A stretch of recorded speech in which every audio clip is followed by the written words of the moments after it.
Let me apologize for the poor clarity and sound on this video. I had to put one phone in front of the other and record the video off of my iPhone. My iPhone will not let me upload or do anything with sharing this video, but I felt like the video had to be put out.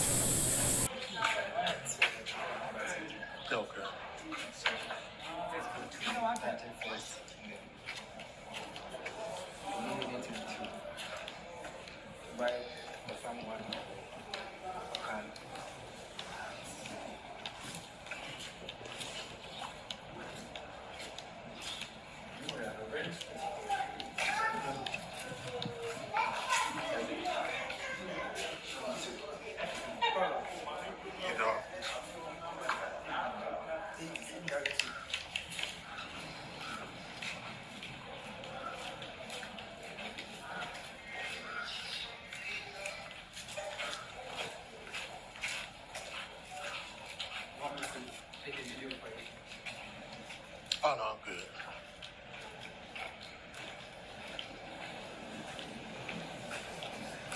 Take your milk and this way they catch their milk safe. Okay.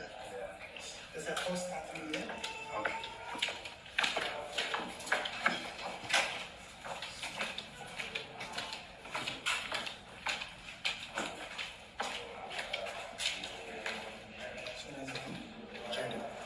Thank you.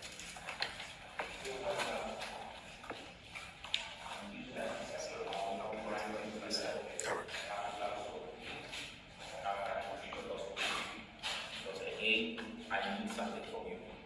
I need your natural resources, right? So I'll give you religion. I'll still use deceptions. Religion, so that I still your resources. I'm being factual with you. So again, you realize that when the Europeans came to West Africa or Sub-Saharan Africa, the schools, the hospitals, everything was set up by the church. So if you were not a converted Christian, you could not use whatever the church had. Again, so that was actually false on us. Again, remember that it is just 67 years, right? It is just 67 years we had independence. Africa had independence, anybody that because Ghana is the first black country in Africa to gain its independence or colonized. So you could imagine for the past 300 years, something has been forced on you, and now it's more like your way of life. It's going to take some time for you to do this. So this is what I would say. It's just like, for the past 500 years, they were here, these exceptions and all that. So, all the things the Europeans did here had psychological effect on people. So what we do, I'll tell you more about this. Even they use our own people for these deceptions. I'll tell you more. Let's talk about it.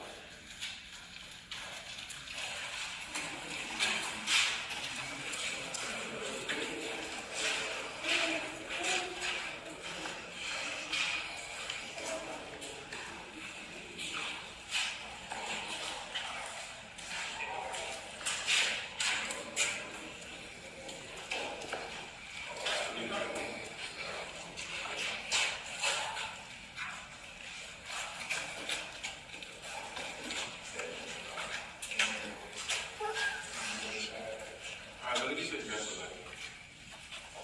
This is the last room behind you. You realize that this room is brighter than the other rooms behind you. This room is brighter because when the ships arrived, they had to solve a lot. They had to take those who were strong and fit enough and leave behind those who are sick and not healthy. Because if you are deemed unhealthy or sick, then it meant that within the next hour or two, you will die. They will not put you on the ship. Because that space would have been reserved for somebody fit enough to survive. So they took those who were strong and fit from here to the ship. So bear in mind that they didn't go out that way again. This wall here used to be an entrance. So what I'm trying to say is at some point in time, that end was opened up. There was a way right here. And that way led them through a tunnel or tunnel to the door of no return. But today we cannot go through the tunnel. The tunnel is closed. The British closed it to mark the end of the slave trafficking. So no, we cannot go through the tunnel. When we go up again, I will show you some part of the tunnel and the exit. That is very clear with us. Now behind you we have reef. We have in memory Africans who have not so much during this whole African. Many of them on behalf of people like us, visitors, diplomats, but also many of them on behalf of Africans from the diaspora. That room over there is part of the dungeons. People who are held in there. Let me speak briefly about this altar. Today, this particular room is a shrine. This is a sacred place. Here, I'm actually talking about the type of spirituality we practice as Africans before the Europeans arrived. You see, often they tell the African history from the starting point is slavery and colonization. But we had empires and kingdoms. You've ever heard of Hannibal of Carthage? You've never heard of Hannibal? Hannibal. This guy fought for the Romans. This guy's coming from Libya. Libya, Africa. We had the Mali Empire. We had a lot of empires. So basically, you can say that, there was civilization here before Europeans arrived. And since we were civilized people, that it meant that we believed in something. We had no religion because what we believed or practiced was not invented by any mind. It was inborn because we always had the knowledge and belief that God created us as human beings. And God created us, and therefore God is in us. So if there is God in you, then it is up to you to live a morally upright life. So that when you are no longer on the earth, and you are dead, you can live the afterlife as an ancestor. This was our belief before the Europeans and the Arabs came with Christianity and Islam. We also had deep respect for nature, because again, wherever you can touch, see, or feel nature, God is present. So before the Europeans arrived, this land was an important place because my people or our people came here to communicate to God. But unfortunately, Europeans arrived, the people were forced out. And when the people were forced out, they made us to know that what we practiced before they came was demonic, was satanic. So they've given us something that is good, that's Christianity. Interesting. Again, in the 70s, this altar was erected, the sacred stones was protected. So today, whatever needs to be done here, in accordance with this kind of spirituality, it is not. They call it names, they call it all of names. We call it the indigenous of the African spirituality. So ladies and gentlemen, the male dungeons, any questions or comments before we continue? Alright, let's continue. Hello, welcome. Thank you.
for Europeans only. Europeans only. But interestingly, this is the only Ghanaian or the only African Europeans buried among them. He was known as Philip Kweku. Philip was a Fanti from this town. He was no biracial, he was no mixed race, he was purely African. He was born in 1741. Age 11, Philip was sent to England by the Anglican Church so that he could be trained and educated in Western Wales, so that he could become a priest. He attended Oxford University. 1765, he graduated from Oxford. He studied theology. And that same year, he was ordained as a priest in London. He became the first black man to become a priest for the Church of England. He was returned to this place as a teacher, a reverend father, and a missionary. So right above the male dungeons was the Church of England. Right above it was the Church of England. And also people should visit Elmina Castle. Elmina Castle was occupied by 3 different Europeans. First, Portugal. So the first Catholic Church, or the first Roman Catholic Church in Ghana is in Elmina Castle. So when you go to Elmina Castle also, the Roman Catholic Church was up, down, that was the slave market. Right? So God is worshipped up. People are, so the Dutch did the same thing. When the Dutch took Elmina Castle, they built their church. The Dutch Reformed Church was right above the female toilet. The same thing there. So an African-led and all-European congregation, whilst his fellow Africans were right underneath him in chains and in shackles.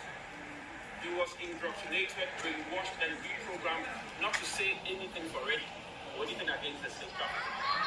So the main reason why he was sent to England was for him to be brainwashed so that he could come back home and do his master's bit. And as I said, yes, the Catholic Church, the Anglican Church, the Dutch Reformed Church, they all use deceptions. They all condone the slave trafficking. They participated in it.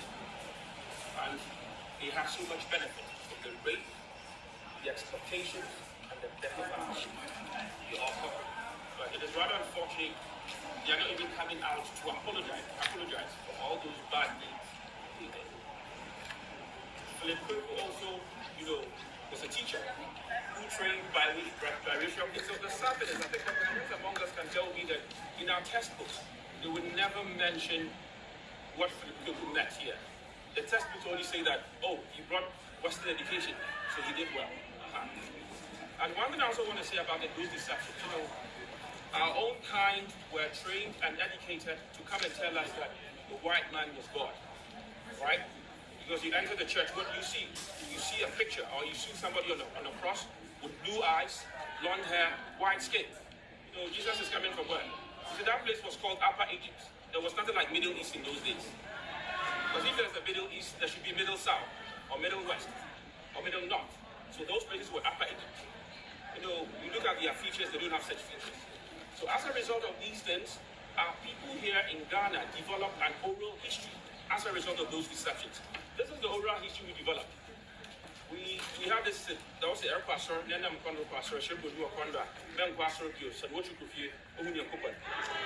have this oral tradition, and this oral history has been with us for centuries. Like if you are going to church and on your way to church you saw a white man, then there was no need for you to go to church. Go home, you've seen God.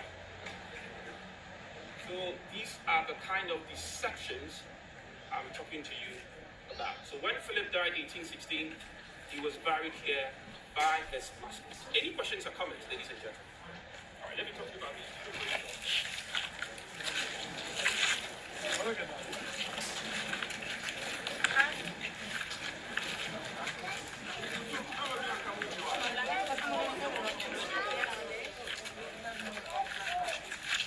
Right, these ones are all European.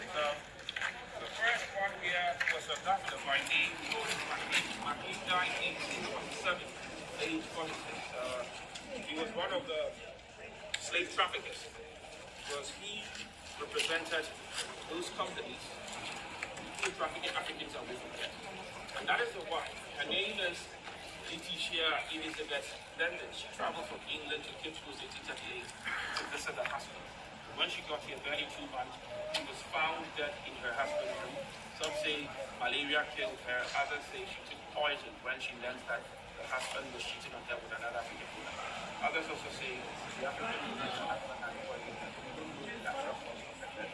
The other one was a soldier named C.U.I. that he also died in 1838. So these are the known ways that the secretary was. Oh, we are coming to sorry if I'm not people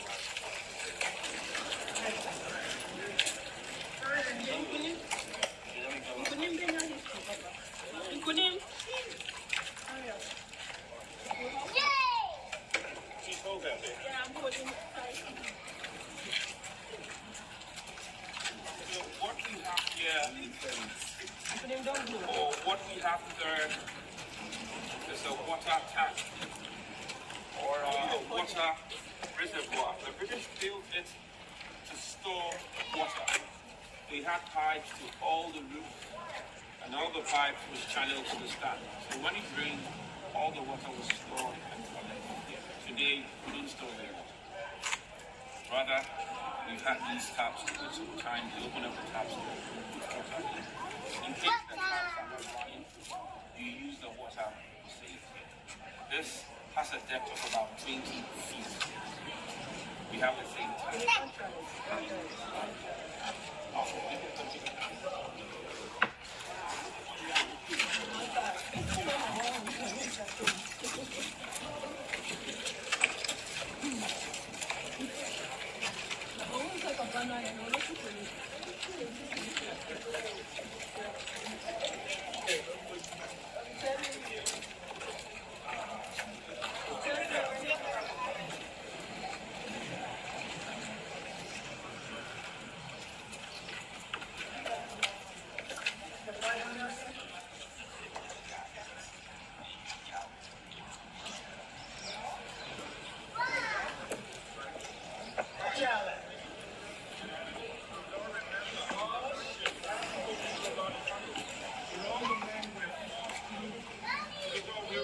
When the ships arrive, we are standing right on top of that channel.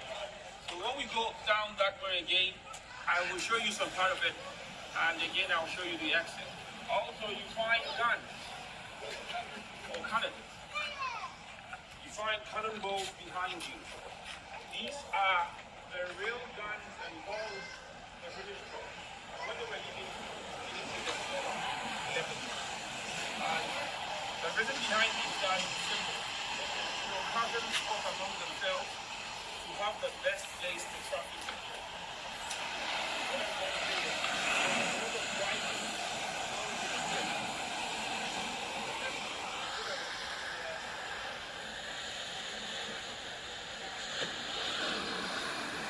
Portugal had this space around 1555.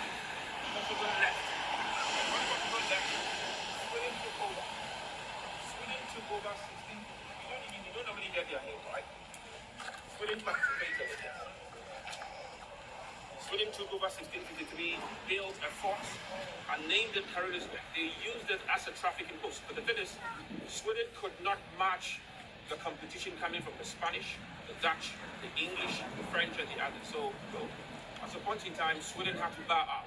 But Sweden did not bow out. Do you know what they now did? They will rather invest in other slave trafficking companies. So I'll give you a typical example, like a country like Switzerland, right? Switzerland. You don't hear their name, right? Switzerland was a ball player in the transatlantic slave trafficking. No, yes, good. Switzerland's a landlocked area. No ship for coming in and out of Switzerland. But this is what Switzerland did. Switzerland financed a lot of, French slave trading or French slave trafficking expeditions. So yes, if you are putting your money in French slaving trafficking companies, yes. At the end of the day, when dividend and profit is shared, some of it goes to Switzerland. Yeah, so it makes you hopeless, but they don't talk about it. Again, so while Sweden was here, Denmark fought Sweden, kicked them out, took the Spain. Now Holland also came in, fought Denmark, took the Spain. 1664, England and Holland were fighting here in Africa, North America also. Yeah, so 1664, I'll tell you something. Something coincided. We've heard of New York, right? New York in North America. New York was a Dutch area called New Amsterdam. Right, so 1664, England took over from Holland and called it New York. That same year, England fought Holland here and took the space. So when the English took this space, they came out with something like this. England lived here from 1664 to 1957. So England lived here for almost 300 years. England left here just about 67 years ago. So normally I say, subtract your age from 67. Don't tell me, what will you get? Okay. It tells you that they left here just like yesterday. Bear in mind that the Europeans were here for 500 years plus. Yes, Portugal arrived 1471, right? They left 1957. So let's do the 300 years of slave trafficking, stealing Africans from here, right? And when that ended, Europeans did not leave Africa. They stayed and started fighting among themselves again to steal Africa's natural resources. Like when you go to Congo, Belgium and France were fighting. Belgium tells France, hey, I have the right to steal Congo's resources because I came before you, France. Belgium says no. Fight. Okay, one von Bismarck of Germany realized that fighting to steal Africa's resources is not good. Come on, Africa is big enough for us to share. Why do we fight for it?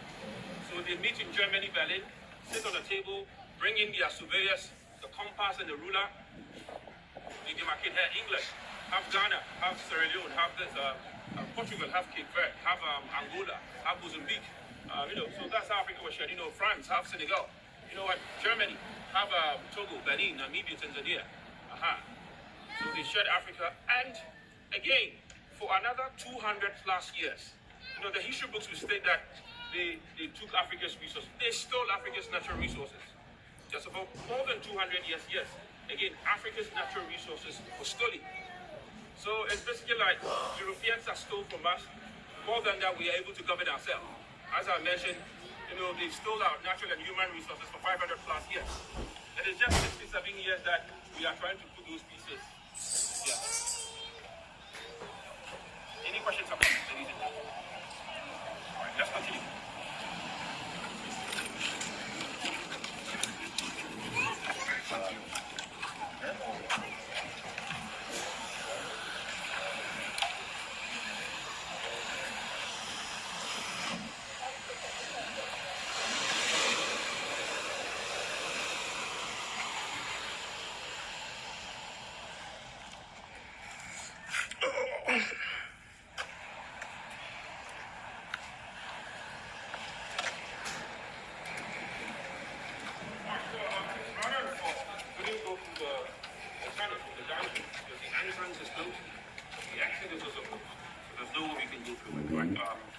Here they built a spy hole. So whilst Africans, the male captives, were forced through the tunnel from the male dungeons and changed into chapels, some of the British guards would just stand here and watch while they were forced. If you wouldn't mind, we'll come a bit closer, see it, then I'll show you the exit of the tunnel.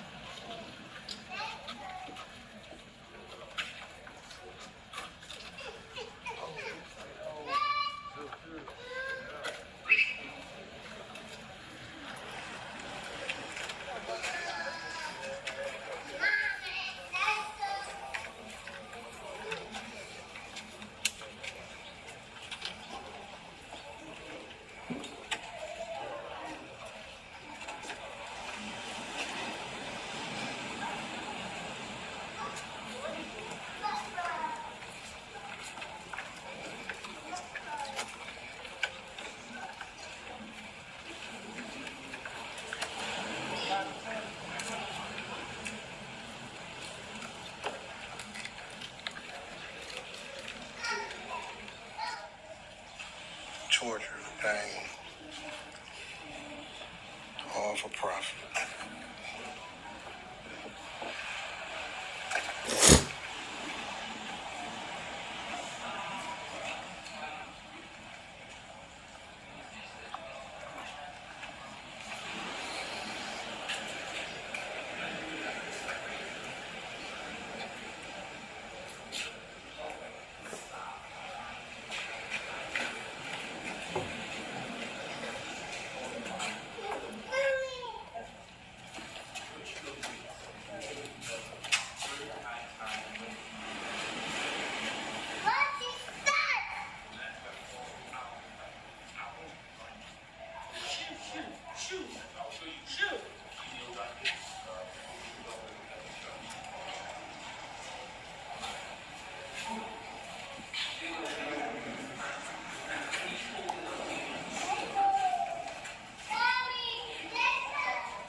kept here.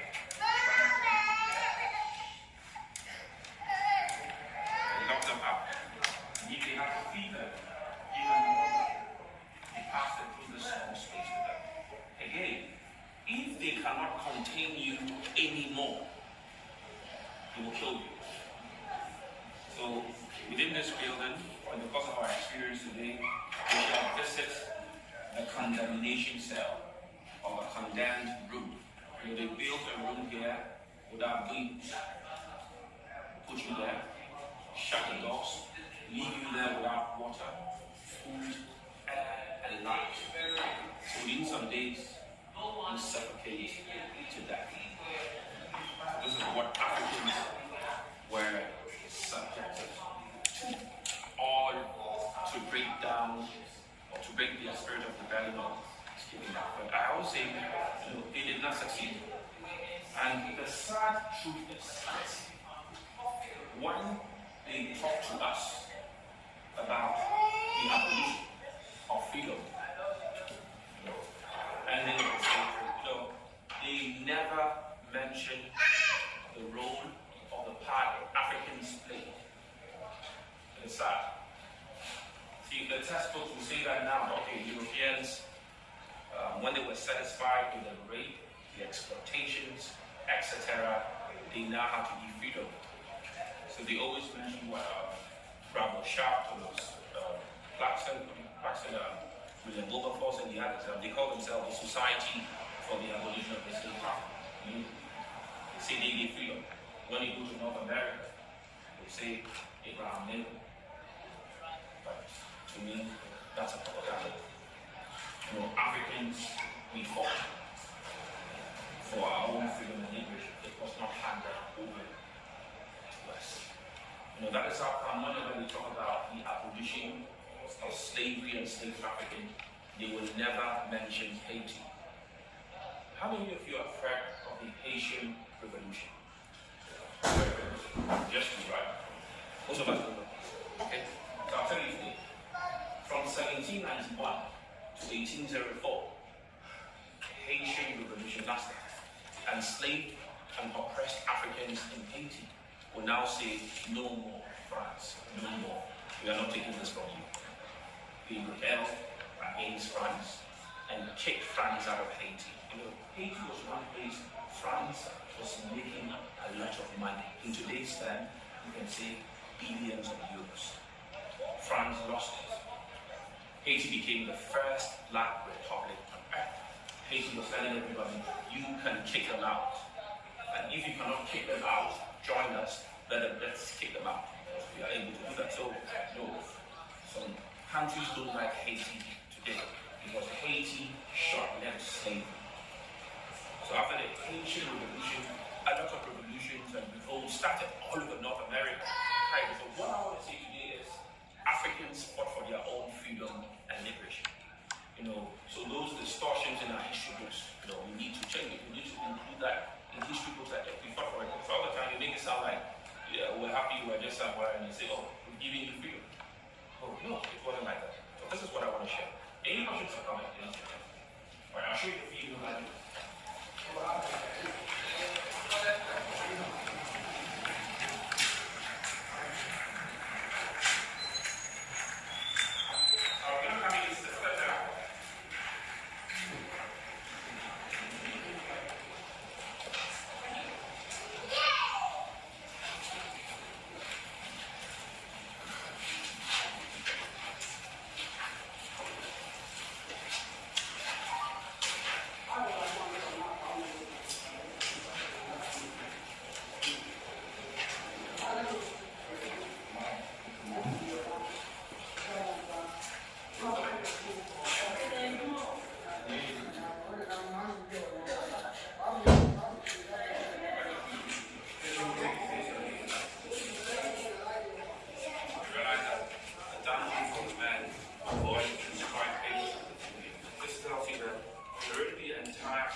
chained, shackled.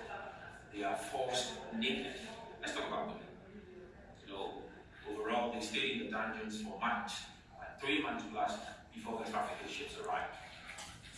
When women penetrated the dungeons, they had no sanitary pads. They had no proper wash. So you could imagine the diseases and infections women were exposed to. So you slept on your menstrual blood. Yes, you slept on menstrual blood of other women. Right? Menstrual blood mixed up with human toilet, vomit, urine, sweat, tears. Yes, that is what they have to endure there for months and centuries. And, you know, but all the conditions they endured here, many were victims of rape. Yes. Many were victims of rape. So yes, the churches were Catholic. Wow, so much evil was perpetrated. Interesting. If the walls,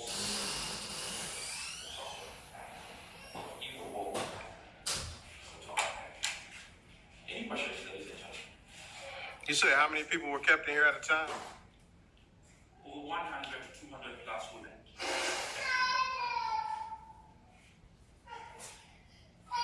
We are less, I think we are less than 40 or 50. See how we talk about it, so you can imagine squeezing that much.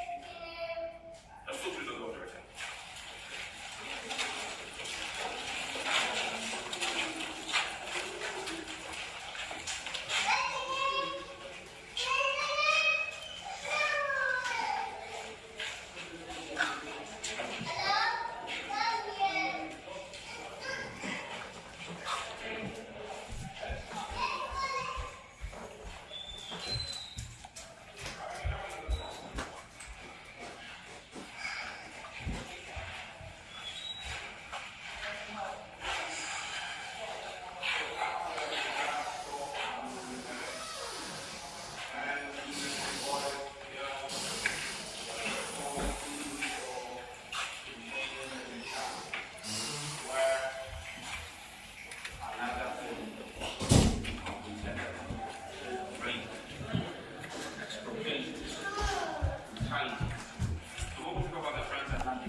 Shackles, all the men, boys, and girls she trafficked were forced down to the shore. At the shore, they put them on boats. The ships, the trafficking ships, cannot come closer because the water here is very shallow and rough.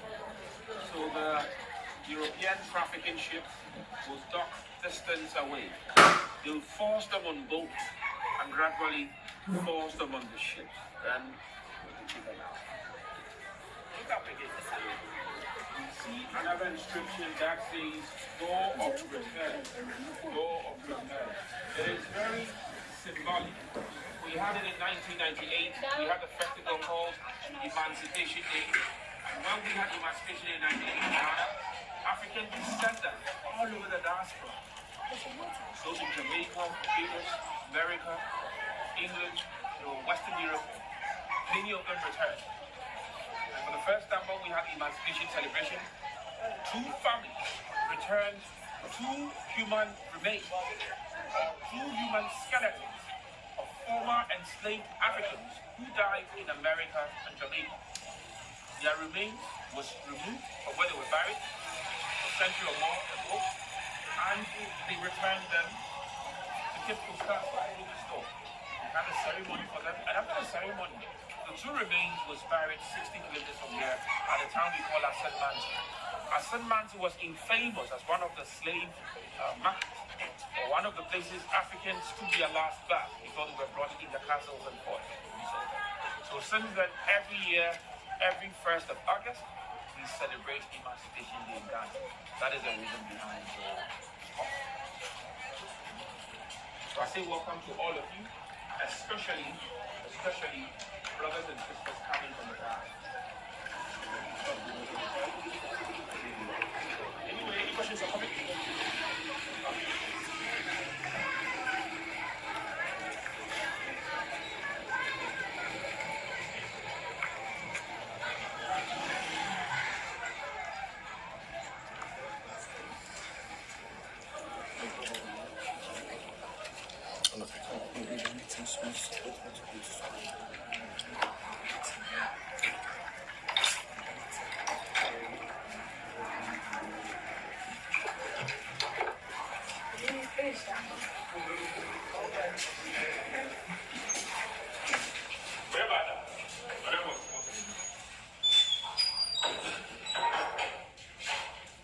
Okay, so the next place will be the condemnation. I'm going to show you the condemnation. Where it goes.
Or you wouldn't see any videos, right? So what they would do is, they would shut the. Are you coming in, sir?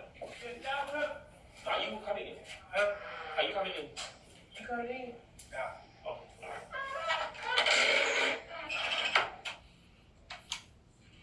All right. Can you turn off your flashlight?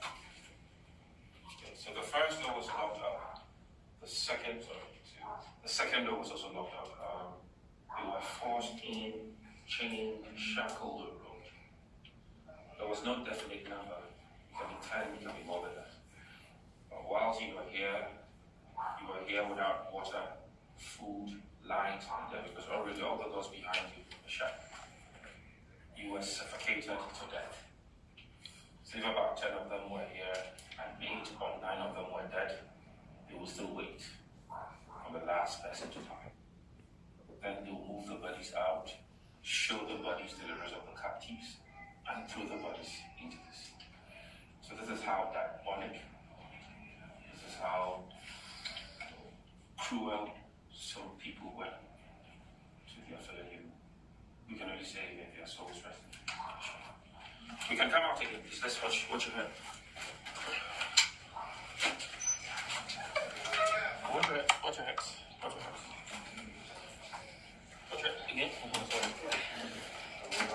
Watch your head. Watch your head. Watch your head. Watch your head.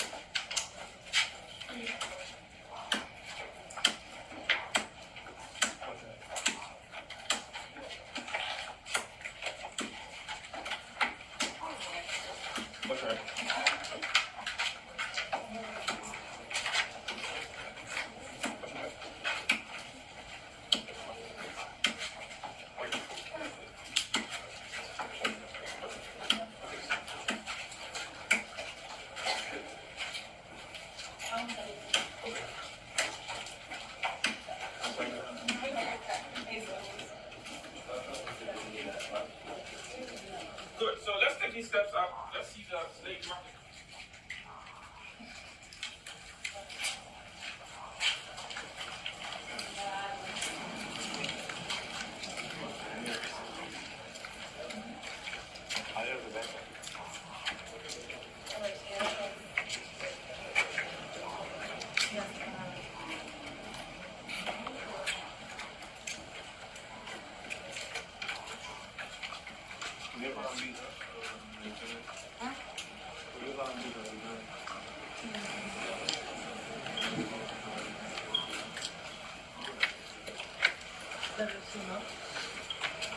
Sí, la cuestión de confrontar, estuve intervenir nella vita sulla...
Europeans invented this around the 15th century.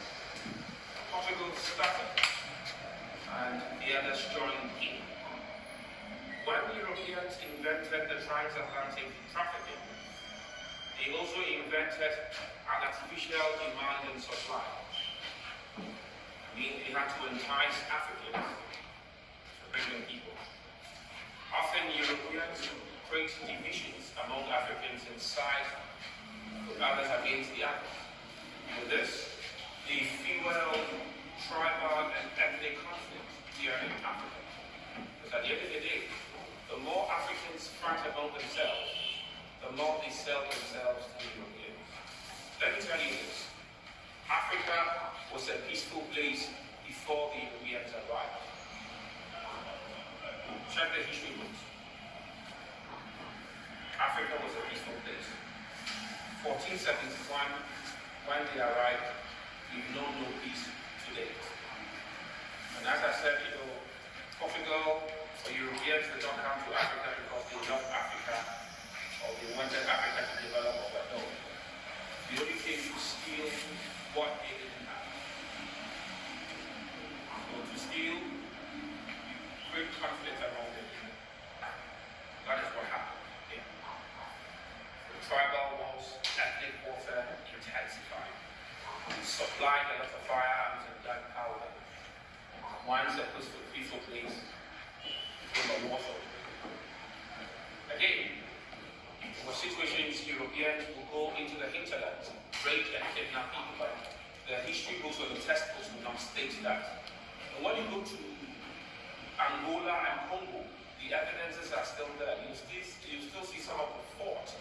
Portugal constructed miles away inland, moved troops and weapons, rape, kidnap, and steal people.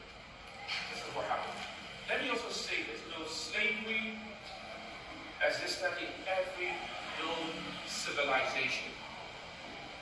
But what we practiced here before the Europeans came was so different. Here, we practiced the indentured servitude of the domestic slavery. It is not the same as the transatlantic slave trafficking.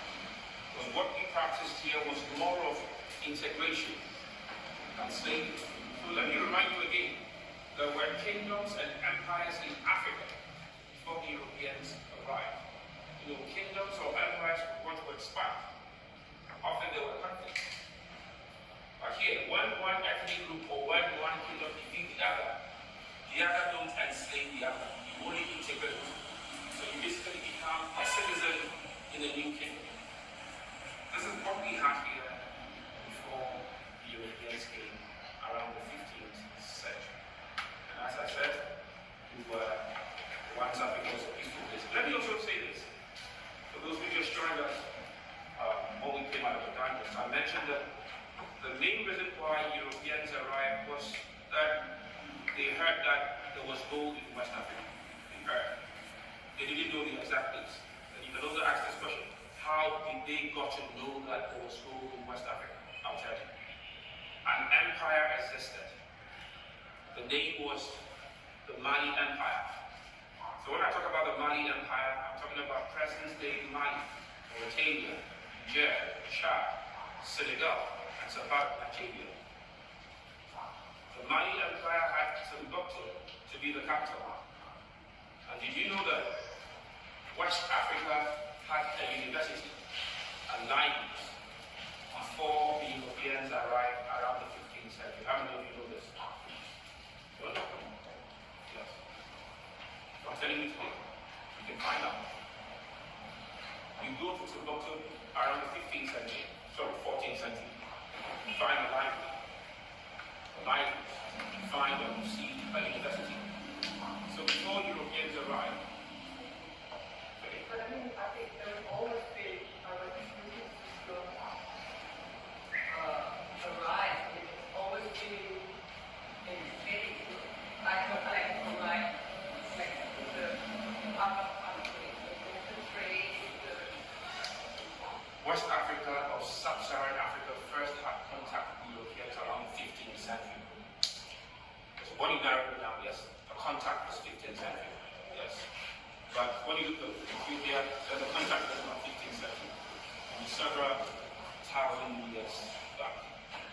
So what prompted the Europeans to travel all the way from Europe to Africa, to West Africa? Yes, and I'll still tell you gold. So let me talk to you about, I was talking about the Mali Empire. So they had an emperor by the name Mansa Musa. Right? Mansa Musa was African, but he was a Muslim. And every faithful Muslim would have to go on Hajj. Pretty Mecca. So Musa, a faithful Muslim, traveled from Timbuktu to Mecca. This is what the record says.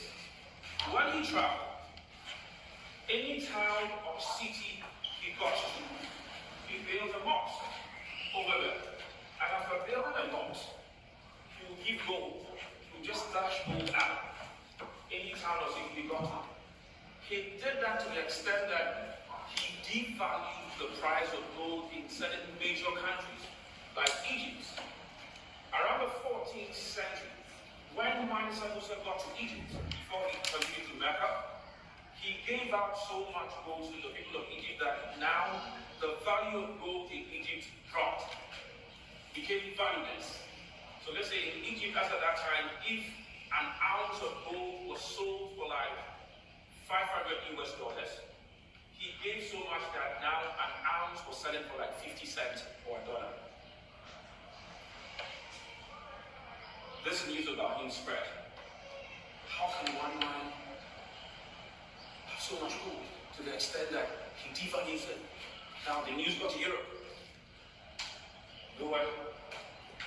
We have to embark upon this journey. Let's go take the gold.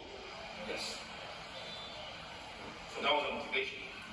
Prince Harry, navigator, he started the navigation school, let's come. So 1471, Portugal arrived, 12 kilometers from here. And nobody told them that there was gold here. This is what Portugal saw from the account. So this is it. They get to Mina, they got off the ship, they enter the town, they see people, people clothed, they later sent a lot of misinformation to Europe that these people are living in trees, but those were all lies. Portugal now we see common people. A commoner in Elmina had adorned himself with so much gold that the king in Portugal cannot put that amount of gold on himself. This is what they saw. So from that, if a commoner is having so much for himself or herself, how much more the king of Elmina? So yes, they have arrived. And yes, they did. They had a lot of gold. And lots of it.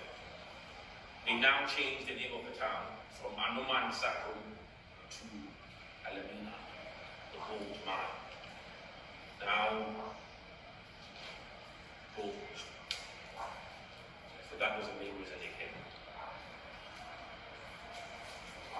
To loot, to steal gold. Yes. And to transform to the slave trafficking. So ladies and gentlemen, this was a trafficking route. They exchanged people for European goods. They were taken downstairs, they brand them. The companies, the trafficking companies will have their names under a metal, put it in the fire, when it's red hot, bring it out, stamp it on you. So you will bear the company's logo, a symbol. So keep it in the dungeon. Many die in the dungeons as a result of that. Ladies and gentlemen, allow the leader. Well, let's go.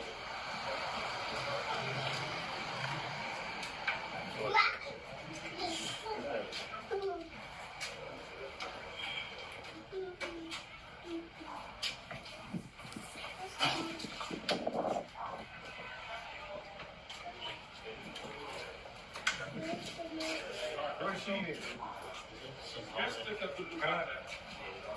Behind the church. Behind the church, can you see that foot?